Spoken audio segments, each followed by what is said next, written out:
Let's go. Okay. Well, teamwork makes the dream work. Welcome back for a JP's Ponderings, and this isn't sponsored, but it's the good stuff. Drake's exclusive, sorry. So let's get straight into it. We are going to talk about something that happened recently, and for those of you who don't know, I'm a bit of a fan of Formula One, and if you don't like Formula One, this is still pretty useful information, but if you don't, I feel sorry for you, because it actually is the highlight of my life. Other than seeing my wife and kids every day, it's a highlight. Anyway, well, put that aside. We are going to get straight into it. We're going to talk about teamwork. Now, you would think someone driving a Formula One car, individual sport, it's not teamwork, but you'll be very surprised that it is teamwork that makes the dream work. Now, I was watching it over the weekend, and there was a situation that occurred in the McLaren team. Now, McLaren have seemed to have found some pace of recent times, so they're definitely bringing their A game. They have started to get it together. They've got a very fast car, two great drivers, one of those being Oscar Piastri, who is the Aussie kid who is doing really well, and one of those Lando Norris who, I must admit, didn't really like him at first, but he's starting to grow on me a little bit, which is hard to take. But anyway, they were racing. The race was ahead.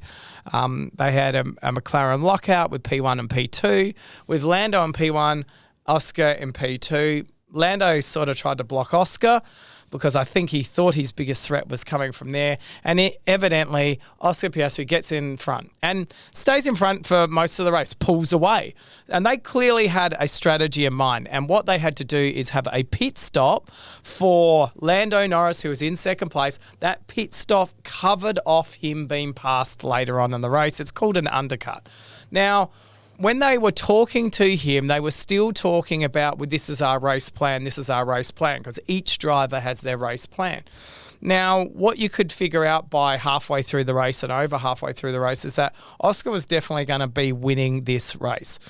But when they did the pit stop, Lando then comes out ahead of Oscar, and Oscar goes on to a different strategy and evidently falls behind, coming in second place. So then the team orders come out. The team is trying to say to Lando, mate, pull your head in. You need to give the position back so Oscar can go to the lead. Now, you got to understand this. Lando Norris has only ever had one win in Formula One. Oscar Piastri has had 0 wins in Formula One. This could be the season that they were trying, and which they really did, because motorsport, it's a confidence game. They were giving whatever the team orders were, which in this case was for Oscar to win. So as you can hear from the messages between Lando Norris and the team, there's a bit going on in the last 20 laps of this race. And Lando, there are 5 laps to go. The way to win a championship is not by yourself, it's with the team. You're going to need Oscar and you're going to need the team. Lando, there is no threat behind. Hamilton is 20.3, then Leclerc, then Max. If there's a safety car now, it's going to make this very awkward. Please do it now. Yeah, you don't need to say anything. You don't need to say anything. Now, the parts that you did miss in all of that is Oscar then said, well, I'm ahead. Well, why doesn't he catch me? Because what happened with this strategy was that once Lando Norris got ahead, he actually started to pull away. So for someone that's not into Formula One and not into teamwork, they might look at that and go, well, he didn't win the race. But it's a bit different if your the person that pits first usually comes out ahead all the time. It's called an undercut. And the reason that is because they get on a fresher tyre quicker and then they straight away can pull lap times down. So that is the power of fresh tyres. And in this case, we talk about teamwork. And I heard the conversation because I was watching it, and you could see Lando was totally pissed about, basically didn't say, no, I'm not giving it up, but was asking more questions. Why doesn't he catch me? Tell him to catch up. Because knowing that his strategy had put him on a better strategy for the end of the race, which was going to help him out. But that wasn't part of the team. The team made that plan and they had to do it. So you go back and look into the pits of who makes these decisions. Comes back to real life scenarios. Tough decisions need to be made by leaders. Now, I would bet the strategists and Zach Brown made very big decisions here because at the time, Oscar was pulling away, looked like a dead set win. They should have let Oscar pit first and then he would have got ahead and he would have stayed ahead. But because they were holding out the rest of the pack with Lando, they couldn't do that strategy. So the big decision needed to be made. So first step, number one, someone has made an extremely tough decision because I can tell you the majority of fans out there probably have no idea, was wondering why McLaren did this. And then when the next part comes through, number two, someone makes that tough decision, then someone's actually got to deliver the message to the team, which you can hear in that conversation. That's how the message got delivered. It was delivered. And, sometimes like when the wife's telling me off, I can hear what she's saying, but it's not quite sinking in. Now, there's no different with that was what's happening with this racing strategy. And then you go to the third stage of it, you need to actually comply to what the teamwork's doing. So if I can roll that all into one, Lando eventually doesn't say okay, slows down, lets him pass. And Oscar, first win ever. Big, big achievement. Like, I remember the first win that I had in the APS like it was yesterday. Well, I can't actually remember that. But if I'd won a Formula One race, I would have fucking remembered that. So they get off, they finish the race. Lando, you can tell, is steaming. And then he quickly goes up while Oscar's in the car and does something. But when you know it hasn't sunk in, is on the podium, they go to shake the champagne. Now, Oscar Piastri is there P1, Lewis was P3, and Lando was P2. And when Lando smashes the bottle on the deck, once you smash it, it's a big spray. He actually got himself in the head, karma. And then he goes and shakes it, goes straight past Oscar, and then shakes it to the team. They do a construction team person that was up there. So totally bypasses the guy that he fully knows is one of the most important wins that he's probably ever had in his racing career to this date. Now, when I saw that, that's when I looked at it and went, okay. That made me go back and have a look at the rest because they then do press conferences after all this. But then even when they go into the room afterwards, they have the camera in there. They let the drivers talk between themselves. And Lewis is now in there again because Lewis, he won the week before. And he's sitting in there going, oh, yeah, and then Lando has a snap back at Lewis going, oh, you've had a fast car for 7 years, like being a real smart ass in the process. And I look at that and I think, okay, that's a message of teamwork. Yes. Did he play the team role? Yes. But you couldn't play the team role, but still your body language and how you project yourself still doesn't come across as a team effort. And it clearly showed in this scenario. Clearly, Lando didn't want to give up that lead. Clearly, and you can hear from the commentary, we've got, you don't win a championship by yourself. We're going to need Oscar to help because clearly Lando's driving extremely fast at the moment. So is Oscar. They're in a fast car. And that commentary was the messaging getting through. This is a team effort. Now, wasn't playing the team role. Yes, he did.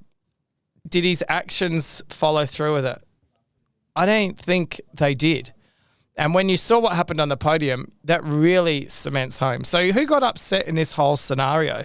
Well, I can tell you the majority of the Papaya Orange fans, they got bloody upset. The McLaren team would have been looking at that going, oh, fuck, look at how this is portrayed. And Oscar, he actually apologises after winning that race. So even though it was his first race win in Formula One, you can clearly tell all these three events have all led to probably poor team morale. Now, that happens all the time in business.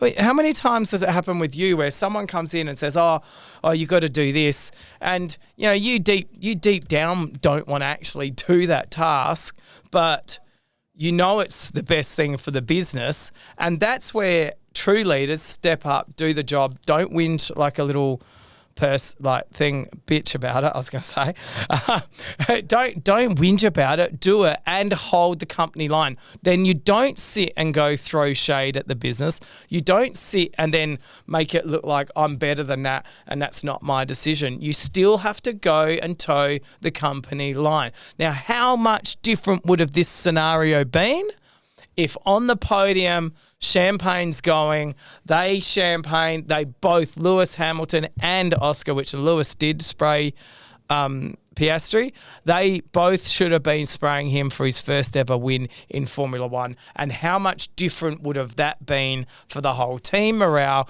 if not only had I played the company line, whether I wanted to or not, I actually delivered on that message, whether I was happy or not about it.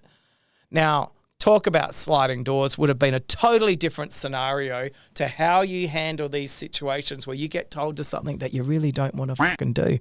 Welcome to my world. It happens all the time when people ask you to do stuff you really don't want to do, but you'll do because it's the best for the business. Now, the worst thing you can do after that is whinge like a little bitch about it. The other worst thing about that can be is sarcastic about it. And if you really want to hit the nail on coffin, throw in body language cross like this, say, yeah, I agree with the team orders. That is the trifecta. The body language, the sarcastic, and whinging like a bitch, those three things.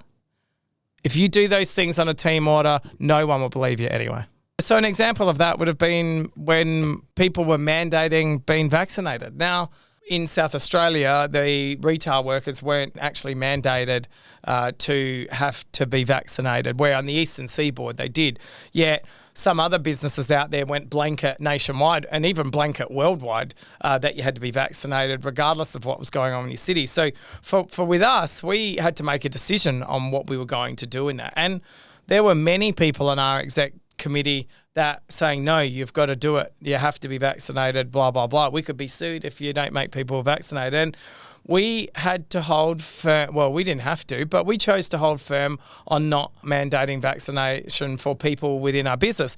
Simple example, I had someone that had been with the business for 12 years ringing up saying, I'm 56 years old. Are you telling me I can't work anymore if I don't want to get vaccinated? And simple cases like that was how we come up with our decisions. And as leaders, we had to make, at the time, an extremely tough decision to not mandate vaccines. And was everyone happy about that? No.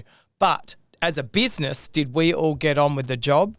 Yes. We all got on with the decision and worked with that decision and held that front of this is the decision on the business behalf and we are going to stick to it. So that's an example of, that's far more extreme than racing cars, just for the record.